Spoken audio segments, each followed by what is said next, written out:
Yeah, so I'm going to talk about abstracting personalization and how we are doing in CPA Australia, which is the organization that I work for.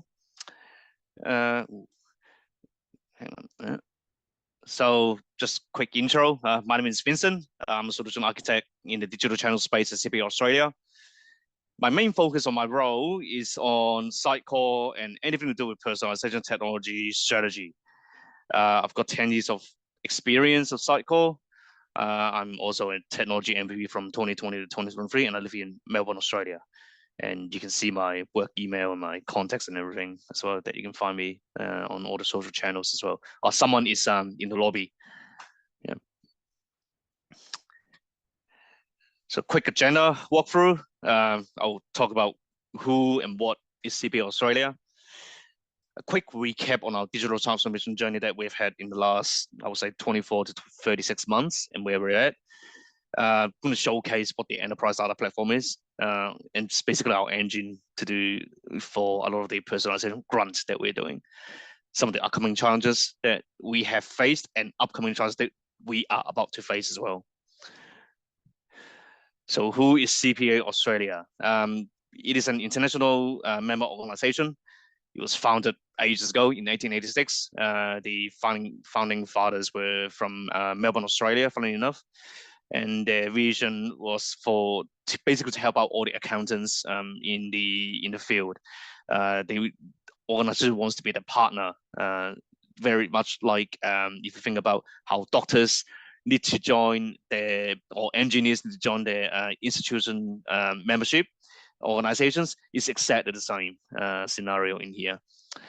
There are over 170,000 members in over 100 countries. We've got 19 offices globally. And our focus is on continuous education for people in their accounting career, in all stages of the career.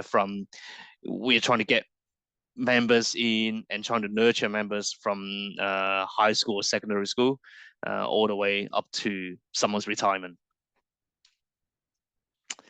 There are a couple of membership levels that we've got. One is called an associate. So it's basically for people who want to become a certified practicing accountant. They've got 6 years to complete 6 subjects and providing also the relevant experiences in the professional field. And then the next tier is a CPA, which are accountants who have completed the program above. And then there's also a fellowship membership tier, and these are really, really highly experienced CPA members with many, many years of experiences in the field.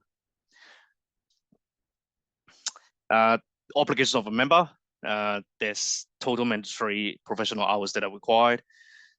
So 120 hours in a 3-year period, but each year a member has to satisfy 20 hours per year. CPD includes attending conferences, events, webinars, workshops, in-house online learning, even studying tertiary professional body courses. Some of them are accredited, so there's a list that we can provide to members who are interested in that. Any type of research and technical publications that we do, very much similar to what we do in the Sitecore community, where you help out, you write out professional articles, technical articles, and share them with the industry. Mentoring, very similar to what we do at Sitecore community as well. Some of the MVPs are mentoring some of the up and coming MVPs, so we do the same thing in CPA Australia as well. Quick recap on our digital transformation journey. The Webb strategy was done. Basically, it was transferring, upgrading, and redesigning a Sitecore website, 2 Sitecore websites. It was from Sitecore 9 to Sitecore 10.0.0 running in JSS now. We have established an enterprise data platform that is now fully established, and it's also an ongoing activity that we're just going to keep running the enterprise data platform and adding more features to it. We've done a CRM uplift from an on-prem Dynamics CRM 2016 to D365C and F&O. That's now complete. We've also done a SIAM customer identification platform into Okta. That's done. We are also using the Adobe stack, funny enough, for marketing automation and embedded forms as well. So this is a diagram of some of the technologies that we're using. So you can see Sitecore sort of right in the middle. We've got we're using the Adobe stack for personalization in Adobe Target, Adobe Analytics. We are also using Google Analytics for SEO purposes. We use Coveo Federated Search. We've got a online learning management system, an event management system, and then we've got a bunch of Microsoft Power Pages application. And then this is our enterprise data platform as well. So a quick recap on our enterprise data platform. A lot of people, ask me what the difference is between an enterprise data platform and what we would normally, especially in the Sitecore community, working in the MarTech space, there's difference between a CDP and an EDP. So I'll quickly go through the differences. A CDP is a platform to capture online interactions first and foremost, and it is very suitable for immediate decision making and next best action based on online interactions. So it captures interactions very similar to what you would do with Google Analytics, I guess. You can capture the page views, clicks, things like search terms, the form submissions data that are required.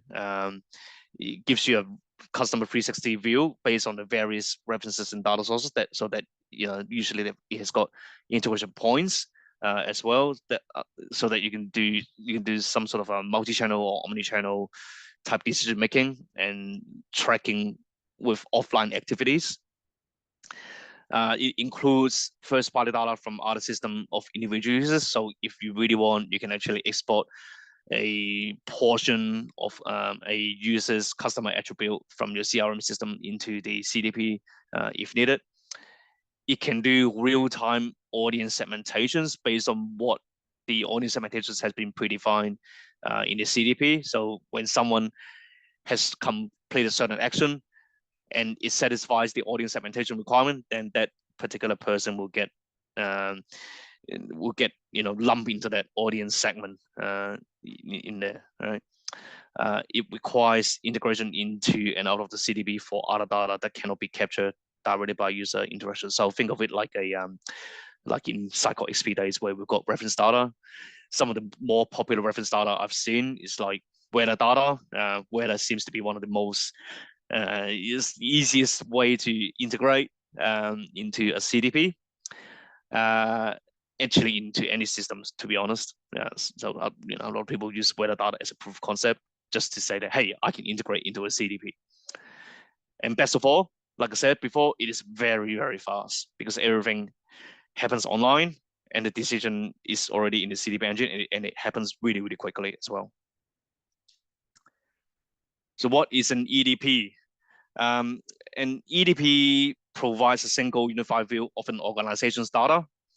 It supports data-driven decision-making. So some of the data that we get from our CRM. So we've got in CPA Australia, we've got almost like a caged copy of someone's contact data. And because in a CRM, that set of data can be quite extensive for a particular user. So we provide like a really fast caged copy into the EDP. Finance records as well.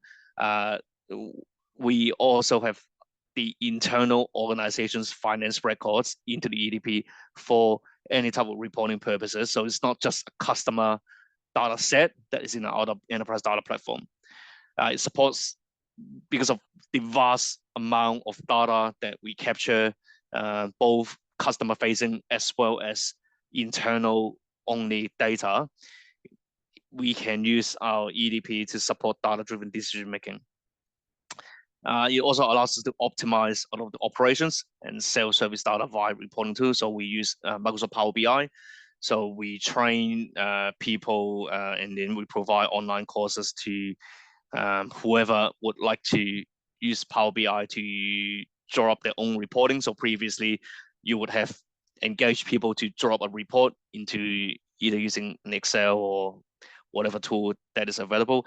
Now we are providing the data set available in our enterprise data platform, and then the people who would like to draw up their own report to track their own KPIs, to track their own dashboard alerts and that sort of data that they want to do, they can now self-service it via Power BI. It also allows us to gain insights into customer behavior from all the channels that we've got, because we are a membership organization. We do a fair bit of interactions also not on any of the web platform as well. It allows us to identify and mitigate a lot of risk as well, because we can analyze data from multiple sources. So we can even use economic data. We could foresee how likely someone is going to purchase an online course, or how likely someone is going to ask for a discount on the membership renewal, etc., because we can use economic-driven data that is sourced externally. It also supports data-driven innovation, because we've got this sort of a really fast data lake in the enterprise data platform. All the data is there, so we can actually, if we need to, we can actually tell the business, say, hey, we've got all this data. Have a think about what you want to do. Do you want to put some AI on it? Do you want to do? Do you want to just play with the data? Do you want to do something to do with the data that we've got, and then come up with some sort of ideas that you think can solve various business problems in your organization? The data is there, so it supports a lot of innovation. A lot of people can use the data to innovate and get some fun projects, I guess. We've got a data governance council as well. The enterprise data platform is a way for us to data cleanse. So we make sure that all the data in the enterprise data platform is cleaned up properly. So the worst thing with data is that you've got bad data. That's the worst thing you could do. So we do like address validations. We do phone number validations, etc. So these are just some of the really simple data cleansing process that we do. It also allows freedom of external data source integration methods. So we could integrate using whatever ways that is suitable for the external data. It could be REST, it could be GraphQL, it could be SOAP, it could be WDSL, it could be various other things, SFTP, CSV files, etc. So we've got many ways to integrate and push the data into our EDP. It is not as fast as a CDP, and the web analytics data needs to be ingested in the EDP before analysis. So, for example, if our decision-driven is all based on our enterprise data platform, then we need to build in really fast integration from web analytics into our EDP. And that can shoot up our OpEx costs quite extensively if we want to stream real-life data. Fortunately, we do not have that requirement, because this is not an online heavy e-commerce retailer. So we are very lucky. Some of the data innovations that we've done lately using Azure Form Recognizer. It's basically a very smart OCR type technology where we fit in a bunch of course syllabus from university, and then it can produce a content and summary based on that using AI as well. So it's really smart. So that's all running at the moment, which I think is really cool. Okay, so the another advantage of the EDP is that we can be MarTech vendor agnostic, because all our smart is built into the EDP and not into a external MarTech vendor CDP. We want everything in Azure. So this is a conceptual diagram of the enterprise data platform. Once you pay into particular attention to the consumption channels and consumers in here, because that's actually my area of focus as a solution architect in an organization, whereas the rest of the enterprise data platform is run by our data team and an AI team. So the consumption channels include the visualization dashboard, like the Power BI reports. We can then have, putting the AI cognitive bots on top of it and various application integrations to consume the data that is in the enterprise data platform. Some of our consumers are operational teams, mainly at the moment. And then even when we push up personalization, then you'll be our users of the web channels, our members. So they will be the consumers as well.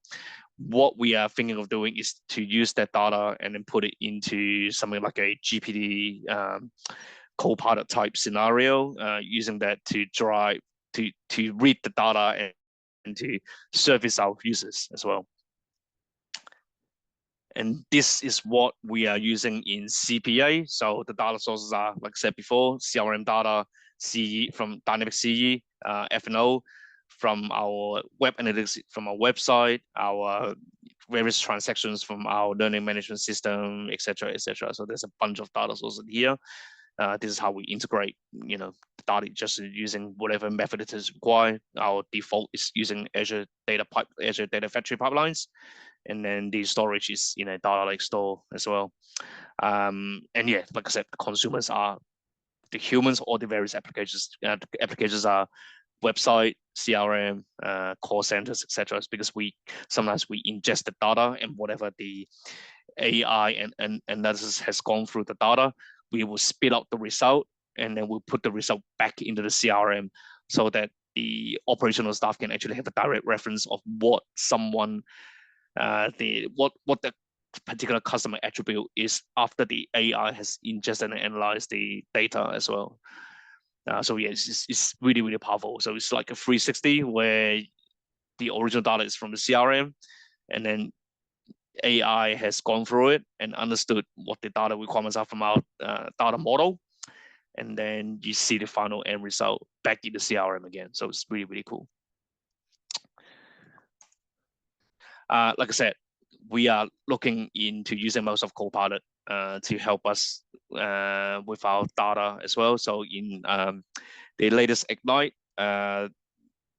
Microsoft has announced that there's going to be a Copilot feature for the Azure data side of things, the cloud resources. So there'll be a Copilot integration at some point as well. And the other thing that we're using for Copilot at the moment is in CRM, in the CE, we can actually integrate Copilot with emails, and then you can actually create or update a specific content based on interaction directly using Copilot into CE, which is very convenient, very cool.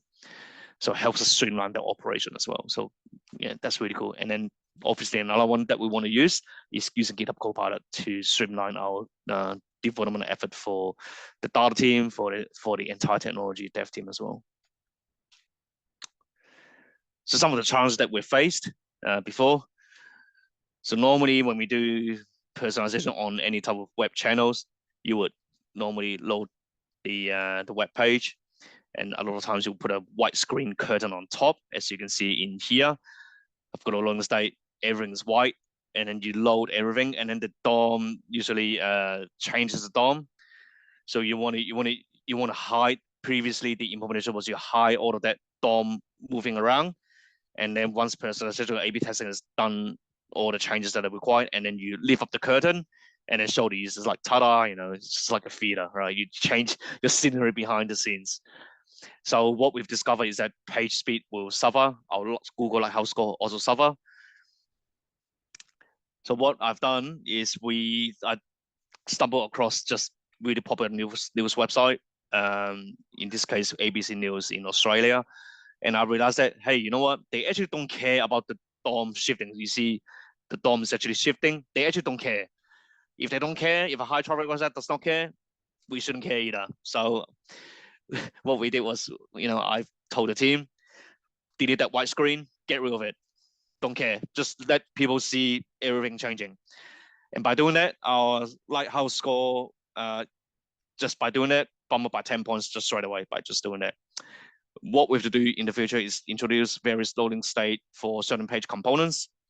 It could be an animated GIF like a spinner, or not showing the component until it is ready, or just literally ignore the loading state and just let it load. When it loads, and then it just shows up. We don't care. We don't really care, right? So that's the idea. The other challenge that we had was with analytics. Previously, we were using Google Analytics, Universal Analytics, which was sunset starting in July 1st. So it cannot capture any more analytical data anymore in Universal Analytics. The good thing is that the data that was captured previously, prior to July 1st, is still accessible at the moment. So what we did was we migrated 7 web applications that was using Universal Analytics for tracking purposes to Adobe Analytics and Adobe Launch, which is our tag manager. The digital analytics team at the moment is using a mixture of Supermetrics, Google Sheets, Google BigQuery, Power BI, Google Data Studio to sort of mesh all of those previously data across. So we are trying to figure out a time to migrate all of those data that is meaningful to the organization into the data lake, into the enterprise data platform. We also added Adobe Launch and Adobe Analytics to our Microsoft Power Pages applications. And we've also upgraded to GA4 for our websites that require SEO and some Google Ads love. So which is the 2 Sitecore websites. So we upgraded those to Google Analytics 4, and we've kept the tracking to extremely basic just for page view purposes. We don't do event tracking in those anymore. We need to enrich our data, basically. We need to provide richer analytics data so that we can understand the user a little bit better and what type of users are browsing through our pages, so that we can provide a more personalized recommendation and targeted search results using Coveo in the future. So the way to do it is we need to funnel everyone to a centralized login process when they log in, log in through Okta on our web applications. So this is what it looks like as a user. So when they log in to the website, it goes through a headless login flow where it will retrieve the relevant information from Okta. And what you will also then do is we will retrieve all the member info from our enterprise data platform, some other information that may be missing in our from our CRM. And then also we may have a lot of times our member experience team and our AI team they would say, hey, there's this cohort of users, we want you to test it out. So they will provide us with a CSV dump as an example to say, hey, these people have got these particular attributes to them, and these are the attributes. So they'll provide us with a 10-column CSV file as an example. So what we'll do is we'll probably put it in like Azure table storage. And then by someone logging, we want to also pull those test and learn testing type specific cohort of members into that to enrich the user profile as well. So after that, we will build a dynamic user profile so that we can shoot it out into the MarTech system to be used for analytics, personalization, marketing automation, and then personalized federal research. And after that, then we will hit the application login endpoint and log the user into to the various web applications that are required. That allows us to track a person and understand who is interested in various type of pages or doing any type of interactions online as well. So it gives us a full understanding, and then that means we can actually understand the user behavior a bit more and then adjust our content if required as well. So it's not just for personalization, it's to understand how users are interacting with our online channels, because it might mean that, hey, why are these type of people dropping off in this content? Oh, actually, you know what, that's actually an issue with our content. Let's rework our content in these areas and let's test it out to see whether what we think was a problem is actually a correct whether we were correct, and then try to solve that problem as well. So it's more than just personalization. The other challenge that we had was the usage of tag manager, especially in fully managed SaaS applications. Sometimes, because we're using Adobe Launch, we have to go through a tag manager inception scenario where we first launch Google Tag Manager and then we launch Adobe Launch. It can be quite tricky. And SaaS applications, we need to evaluate the flexibility so that we can, understand how difficult it is to onboard our own, Adobe Launch as tag manager. Some of the potential options that are potentially available are routing through traffic through a reverse proxy, Cloudflare or Akamai. There's this little application that Cloudflare has that allows you to modify the HTML output before it goes out to the user. So I think that is actually really cool. Potentially using edge workers to inject the tag manager script as well.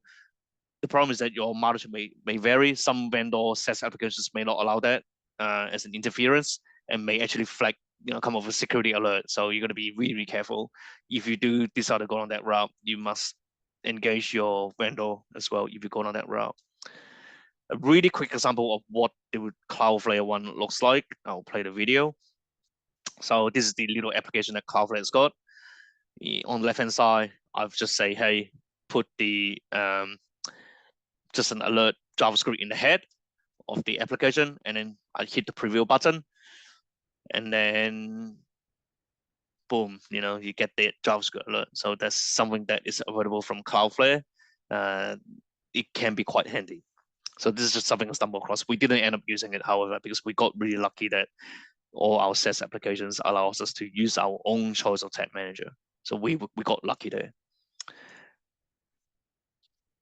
The next one challenge is recommendations. So injecting content on recommendations can be very challenging. Where is the front-end code being managed? Injecting web experience is usually done through copy and pasting some already compiled JavaScript. So let's just say you've got a carousel that you want to inject. How are you going to inject that into the various applications, not just Sitecore, but the various SaaS applications as well? The recommendation results for a person should be the same regardless of whatever channels that you've got. So let's just say the recommendation for that particular person is these web pages or these online courses. If that same person engages with someone on online chat or on the phone, and then the person operating on the other end wants to do a recommendation to that particular person, that recommendation set should be exactly the same and should not change. Quickly show you what Sitecore, the way Sitecore has done it, using Sitecore Personalize, and they've got a documentation here. So this is what it sort of looks like. I literally took it out of Sitecore's documentation website. So you can see that there's the HTML panel in here, and this is where you chuck in all the HTML that is needed in here, and then you customize all the background color, etc., etc. However, like I said, this is still compiled code that you are throwing in there, right? So it can be quite tricky. So I took a leaf out of how X, Twitter, embeds tweets into any web page using this little dialog that is available. So this is what the final HTML looks like that is produced by Twitter. It's just a simple block code with a async script at the end. So this is a very simplified way that promotes reusable code. And that code that is being used in the JavaScript file is actually compiled and can be version controlled properly.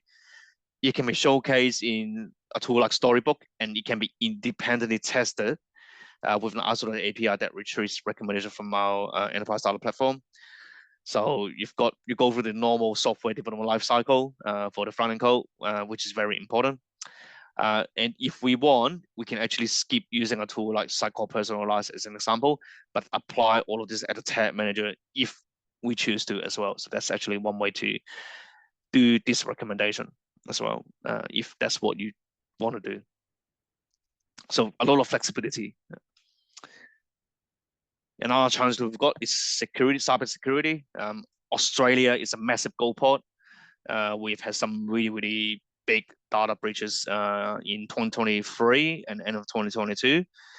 The EDP is our crown jewel, so it's one of the most important things. So we still have not exposed any of the data to be made for consumption purposes in the public channel just yet, because we're still trying to solve all the security boundaries around it, because it is our crown jewel.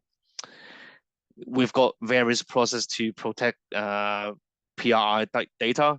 We've got an architectural review board and a change approval board that goes through this process before we allow for any type of public consumption of PIR data or PIR data that may be stored outside of our control.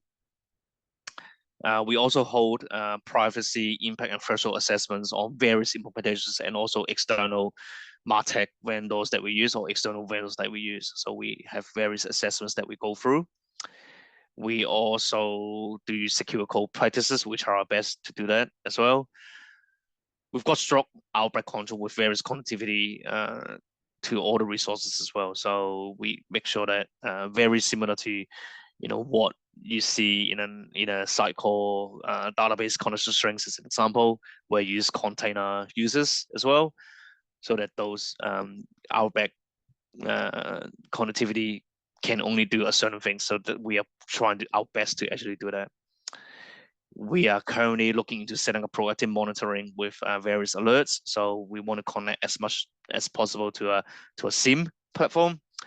Microsoft Sentinel, Microsoft Purview is a very popular approach to push all the data out in the Azure space for analytical purposes, for logging, etc., etc. So it's a very popular approach. Splunk is another very popular approach that I know a lot of other people use.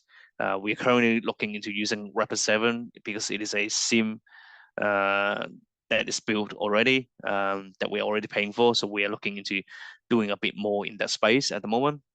The ELK stack is also a very popular approach as well for enterprise logging purposes. So I know a lot of organizations are using ELK stack.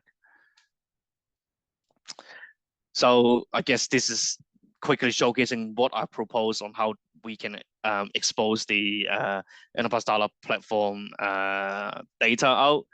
Our network is running on a hub and spoke network topology in here, where all the traffic has to go through a firewall.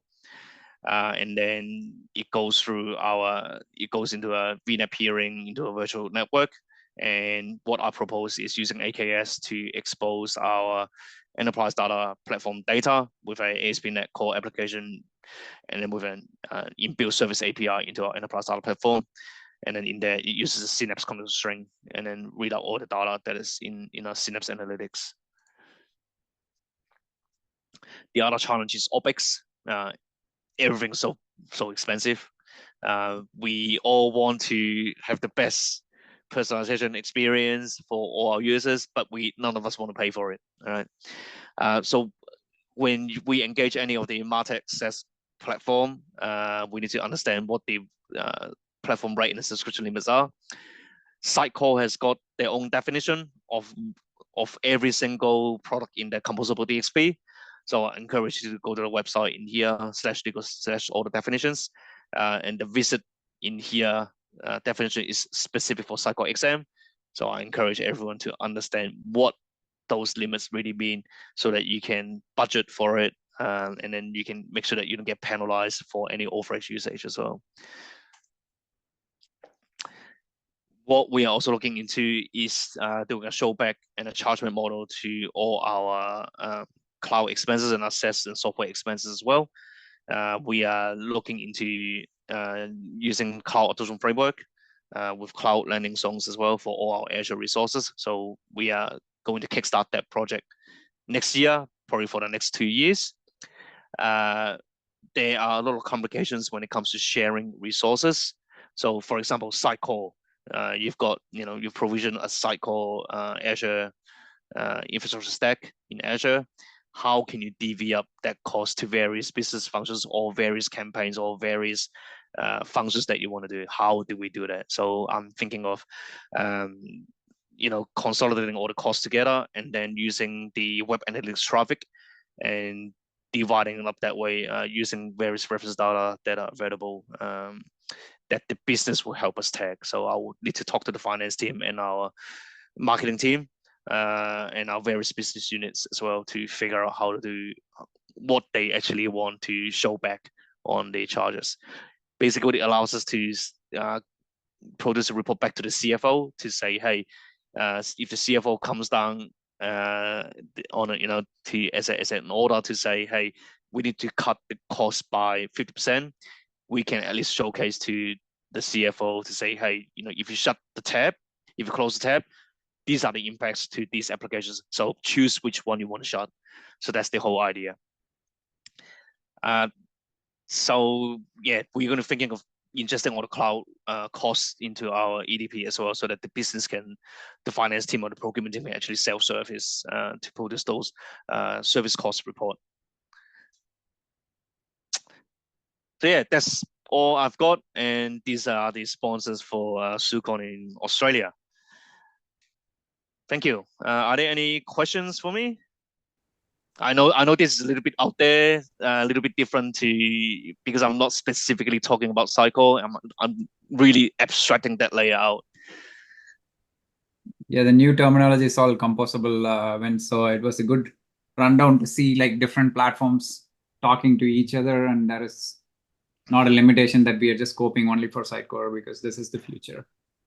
Yeah. But something to keep in mind is that for organizations that want to run an enterprise data platform, you do need a data team and an AI team in-house to do something like that. Not every organization has that, and all organizations will rely on the MarTech to actually help them out to achieve these sort of results.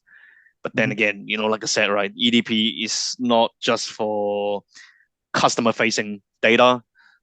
This is also for internal finance records, etc., etc. So it runs the entire organization in a way. So yeah, it's more like a 360-degree of inside and outside. So you're not exposing of the entire, correct, inside out. Yeah, correct. Not just outside like a CDP. Yeah. And like I said, right, the beauty about it is that yes, we're using Adobe, because when we were launching the strategy before, it was done all before Sitecore has acquired all of those companies, right? So that's the reason why we went to Adobe, because at that time it was the best fit for the organization. But we've got an enterprise data platform, so if we get annoyed with Adobe because we don't like how much they charge us, as an example, we could just jump ship and just go to Sitecore. Because we've retained all the analytics data already internally into our enterprise data platform. Yes, that's going to be a bit of a project work to change all of that using Sitecore CDP, but that option is available if we get annoyed with Adobe as a MarTech vendor. Yeah. I think in our case, we use Sitecore with Salesforce, and Salesforce platform is used for EXM kind of work, and also Marketing Cloud, for personalization, and also for the CDP. So yes. So it's a mix, so it's not right? Always. Yeah. And for Google Analytics, we are using something called Pivik Pro. Because Google is not supported, and for the data privacy and other things, Pivik is an analytics run on-prem, but it's another platform. Just you can run your own analytics.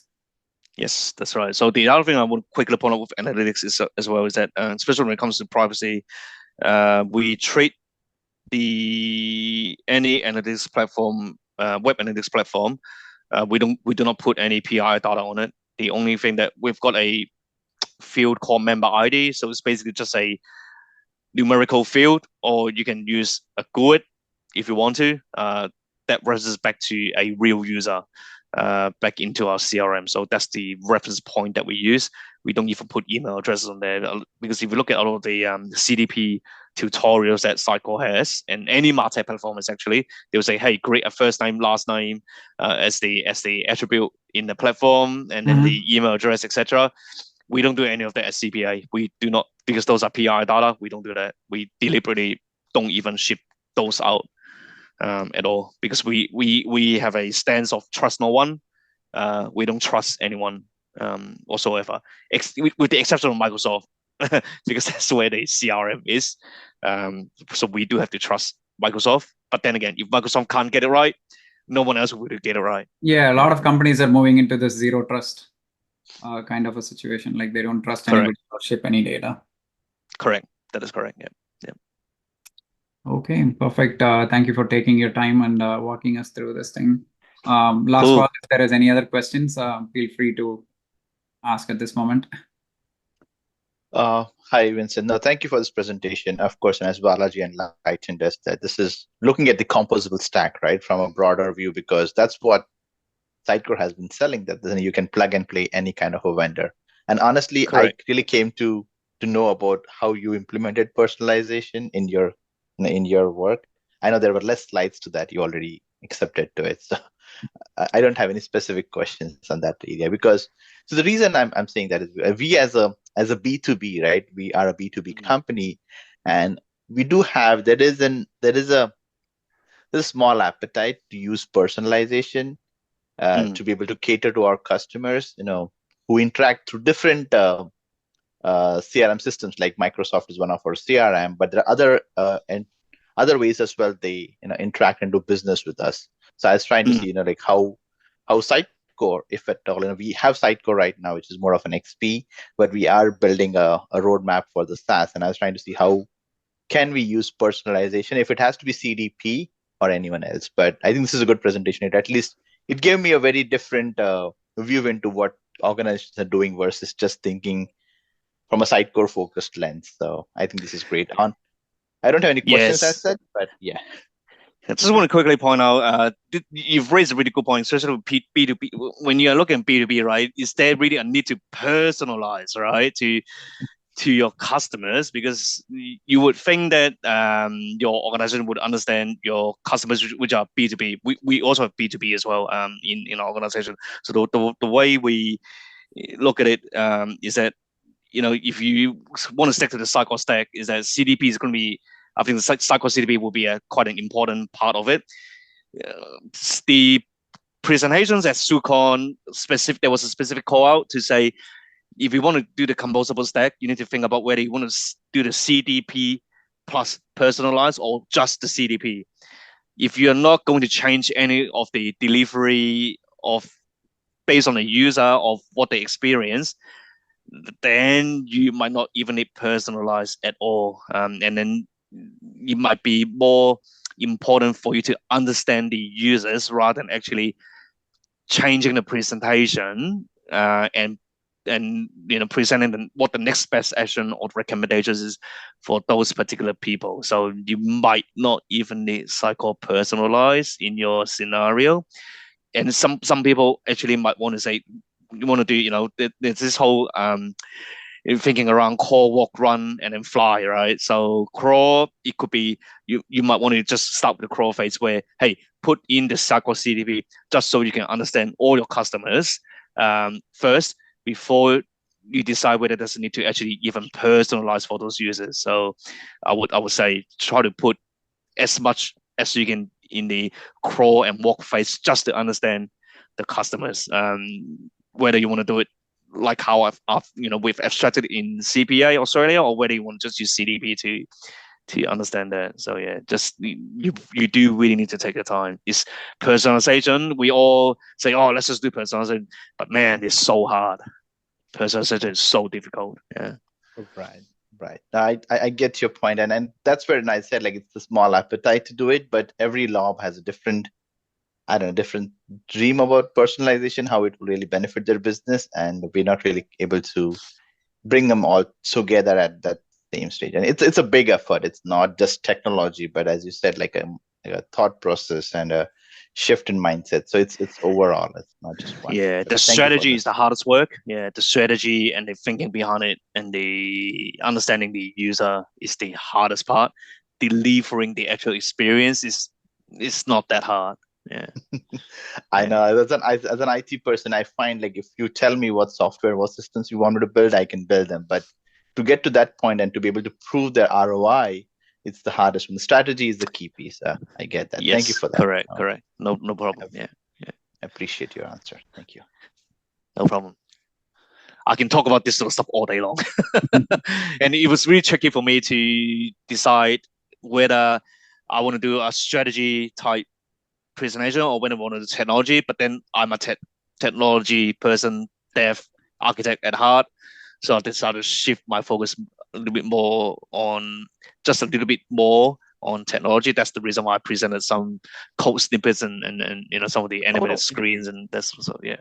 It helps me a lot because I come from the same end as you are, and like it does help sometimes to facilitate or broker the conversation between Sitecore and our marketing leadership. That is this the right tool for us? Because once we sign the dotted line, you have to make it work, and if we don't have really a good, well-developed strategy, software is not going to do much, right? So yeah. Always start with the strategy first. Yeah.